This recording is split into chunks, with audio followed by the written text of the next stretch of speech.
حضرت عبداللہ بن عمر رضی اللہ عنہ سے روایت ہے کہ آپ صلی اللہ علیہ وآلہ وسلم نے 7 قسم کی اموات سے پناہ مانگی: اچانک اور ناگہانی موت سے، کسی درندے کے چیٹ پھاڑ کرنے سے،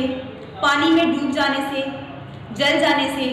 کسی چیز پر گرنے یا اس پر کسی چیز پہ گر جانے سے، اور میدان جہاد۔ اب ہمارے یہاں ہوتا یہ ہے کہ ہم لوگ اور ہمارے بزرگ حضرات یہ دعا مانگ رہے ہوتے ہیں کہ اللہ ہمیں اچانک موت دیجیے گا تاکہ وہ کسی کا محتاج نہ ہو۔ یہ آپ کو تاہی کہہ لیں یا علمی کہہ لیں کہ ہم نے یا تو یہ حدیث سنی نہیں ہوتی یا ہم نے یہ کبھی حدیث پڑھی نہیں ہوتی،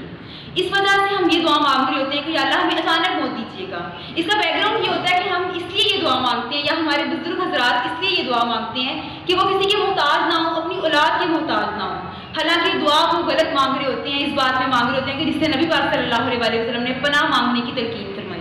ہاں، آپ یہ دعا کریں کہ یا اللہ آپ کسی کا